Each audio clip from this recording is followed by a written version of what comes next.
Hi guys, and welcome to Escape with Watchdives. My name is Steve, and today we're going to be reviewing the Watchdives WD79090. I received this watch for free. I don't have to send the watch back, but you guys know the deal by now. It's not going to sway my review one way or another. You're always going to get my honest review on this channel every single time. And if by the end of this review you want to pick one of these up, I'll be leaving a link down in the video description. That is an affiliate link. If you guys use that link, you're not going to pay any extra. You'll just earn a little bit of commission for this channel, and that helps keep things running, keeps getting new watches in. So I really do appreciate the continued support. The retail price for this watch is $139 US. That's before any taxes or customs or anything like that. This does qualify for free FedEx delivery, which is nice to see. And if you do add a couple accessories or something like that and get your purchase over $150, you can use this code here for $10 off your purchase. Yeah, that's about it. The watch comes in 4 different dial options that you can see here, but they are all this really nice kind of blue color. They don't have any other dial colors at the time of this review, which is kind of sad. I'd like to see this in some more colors. The watch case and bracelet are made of 316L stainless steel. It has a sapphire crystal with AR coating, has an aluminum bezel insert, a screw-down crown, a screw-down case back, 200 meters of claimed water resistance, and the watch is powered by the Seiko NH35 automatic movement. So I feel like these cases, they just wear so much better than the modern sub-style cases. So I really do appreciate these cases, and I'm hoping we're going to see some more. Baltony, they released one that is very similar to this. I mean, it reminds me exactly of the Baltony. So if you remember that review, yeah, this is kind of going to be similar to that, but we'll talk about how that compares to the Baltony here in the full review. So yeah, I say we get right into it, but before we do a quick wrist check. Wearing a new one for me, but an old watch, I guess. This is the Octopus OCT05, I believe. Alright, so let's talk about the dimensions.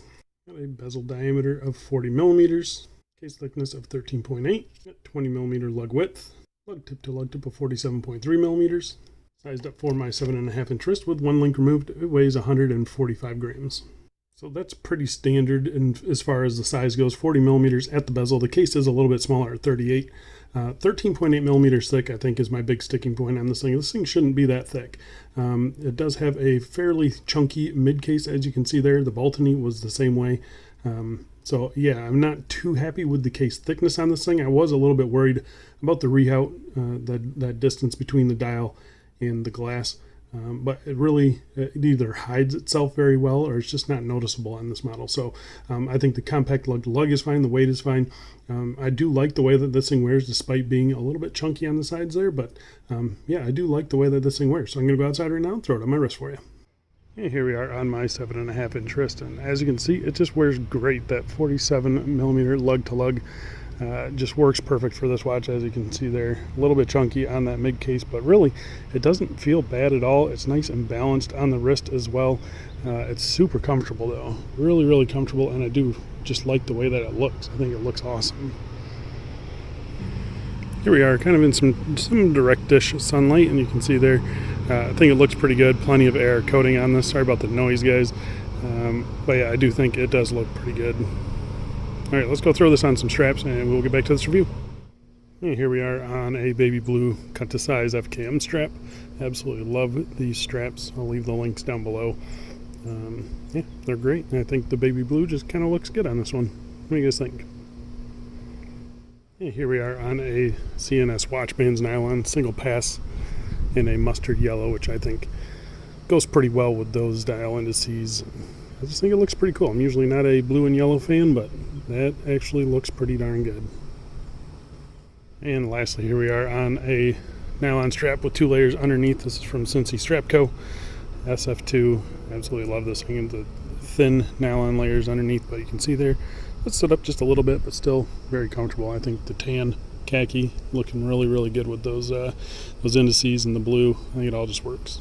All right, let's go back inside. Let's get back to this review. All right, so let's talk about the case finishing on this thing. So case is a mixture of brushed and polished surfaces. You can see here, it kind of has that vintage brushing, so it's kind of an angular brushing. Looks pretty good. It's very, I would say, coarse on this. Flipping it over to the sides here, you got a nice horizontal brushing. They do a very nice job with their finishing, I gotta say. Yeah, really quite pleased with this. You got nice polished chamfers there as well. The polishing seems to be done nice, and the transitions between those brushed and polished surfaces are nice and crisp. You do have drilled lugs, which I think look funny on this case, but there's no denying that those are super useful. I've been using them like crazy on this thing, so yeah, happy to see that. You can see here on this side, yeah, fully brushed on the sides as well. Typically they polish the crown guards here, but these are fully brushed there.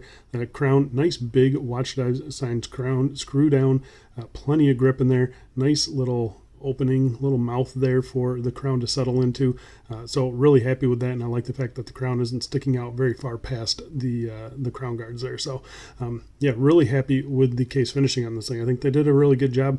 Obviously, I'd like to see them slim down that mid case just a little bit, and it would be a lot nicer, I think, on wrist.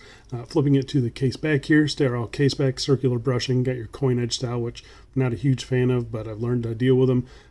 It is what it is. This bottom edge of the case, it is a little bit sharp, I'm going to say, but really hasn't bothered me on wrist too much. It's not any sharper than most Chinese watches, I'll say, but yeah, they could have honed that down just a little bit there. Circular brushing on the bottom of the case itself. That's about it. They did a pretty good job with the case finishing on this, though. I do really like it. All right, so let's talk about the bezel on this thing. So the bezel is actually pretty nicely done. It is a coin edge style bezel there, very typical, very reminiscent of the Submariners. But I think it looks really good. You have an aluminum bezel insert, which is key for these vintage watches. A ceramic insert just doesn't look right on this, so this is just perfect. The blue color, they just nailed it. It absolutely looks fantastic there. You have a lumed pip at the 12 o'clock, and then no more lume on the insert itself. I think it's perfect. I really wouldn't change a thing about it. The grip on the bezel is perfect. The alignment you can see there, spot on. The bezel action, it is 120 click unidirectional. There's no play in this thing at all. It's really, really nicely done. Good resistance too. You can see here, 120 clicks. The clicks, I'm kind of getting like if I go really slow, I don't know if you guys can hear this or not. I'll bring it real close and let you listen. So I'm hearing kind of a double click there. It's unusual. When you go fast, you don't notice it. So yeah, it's not a huge deal. It's just something that I've noticed, and it doesn't really sound quality, but you know, it's fine. It feels fine. The resistance is good. The alignment is good. There's no play in it, which is the big thing. So yeah, besides the click sounding a little cheap, it's a pretty good bezel. All right, so let's talk about the crystal on this thing. First things first, we'll test it for sapphire. It is positive for sapphire. So it is a really nice sapphire crystal. It has clear anti-reflective coating on it. They just did a really good job on this crystal. You can see there it's kind of a box dome style. It sits up above the bezel insert there. Really nice and clear, even at the extreme angles. I've got no complaints with this. I think obviously they could use a little bit more AR coating on it, but for what it is, they nailed it on this crystal. It's really, really a solid crystal. I've very, very little complaints about this crystal. So yeah, quite pleased with that. All right, so let's talk about the dial on this thing. So they do have a few different dial options. They're all this blue color. They're all matte. They look fantastic. The color is excellent. There's no texture to it or anything like that. But yeah, really, really happy with the dial on this thing. The printing is just nice and crisp, and you can see that minute track going around the outside. It's nice and evenly spaced all the way around. The printing on it is nice and crisp as well. The dial indices, they're all printed on as well. That's the same for all models. I believe only one of them has a date there at the 3 o'clock. Everyone else is a no date dial. The handset that they chose, again, that varies from watch to watch. So yeah, just make sure you're looking at that. These ones here, really nicely sized though, reaching right out to the minute track, reaching right out to the minute track on the seconds hand there as well. Yeah, nice long hour hand there. Sometimes those can get kind of short and fat and squatty. Sometimes they throw on a modern handset into this vintage case and it just doesn't look right. So the fact that they chose a good handset on this, I'm really happy with it. Yeah, there's not a whole lot to complain about. The lume on it, so the lume color during the daytime, there is a slight mismatch, a little bit lighter on the hands than on the dial, but it's not something that's bothered me really. So overall, you know, the look during the day, I think, is fantastic. I think they just nailed the color scheme on this thing. The lume isn't too overly baked or aged. So yeah, I think they did a pretty good job with that. The Lume itself, it's okay. I'm going to pop up a Lume shot here. You can see it against a couple other watches in the collection. It does all right. It's got a really nice bright green glow right off the bat, but then it does fade pretty quickly over time. So it's something that I can still read in the middle of the night. It's just not as strong as some of the other watches in the collection.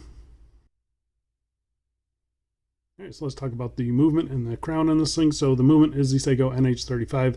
Everyone knows this movement. It is accurate enough. It's reliable. They are easy to work on.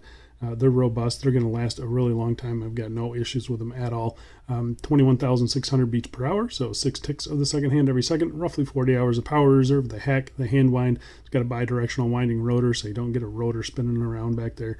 They're great movements. I've got zero issues with them, and especially in a watch in this price range. Here's how this one has been running, and I don't see how anyone can complain about that. Really happy with the accuracy on this watch. So yeah, it's been great for me. The movement is operated by this 3 o'clock screw down crown. Again, nicely signed. Nice big and grippy crown there. Smooth screw in and screw out action. Got no real complaints with that at all. There's a decent pop out from the NH35 here. First position is your hand winding. Second position, there is a ghost date wheel back there, so you can hear it clicking around. You can feel it clicking. Not a big deal to me. I know some people hate that, but it doesn't really bother me. Pulling it out to the third position is where it hacks the movement, and this is where you set your time. Everything functions as it should. It's nice and solid feeling. The crown is nice and solid feeling as well. Yeah, everything functions as it should. You push it in, it starts up the movement right away every single time. Again, screw in action, nice and smooth. It is a crown where you're winding the movement while you're screwing it in, so just something to note, not a big deal. But yeah, really happy with the movement, really happy with the crown on this. All right, so let's talk about the bracelet on this thing. So bracelet actually pretty decent as well. It's a 20 millimeters and it tapers down to 16 millimeters at the clasp. Fully brushed bracelet, as you can see there. 3 solid links. You have solid end links as well. Female pivot end links. Pretty good quality spring bars as well. Watchdives, they do use some pretty nice spring bars. And the tolerances on these end links are pretty nice. When I take the bracelet off and then I put it back on, the spring bars just kind of snap right back into place. So yeah, it's really good feeling.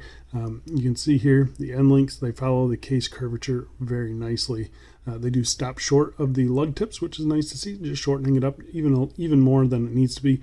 They are female pivot end links there, and they do drape straight down. So yeah, this is going to fit a lot of wrist sizes in my opinion.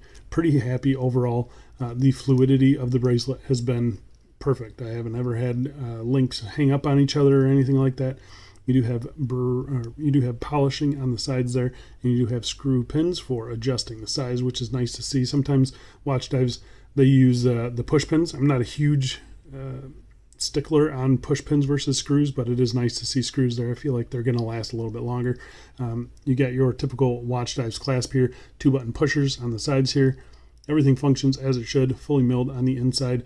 Nice tight tolerances here, and decent tolerances here. I do have a little bit of rattle in this spot here.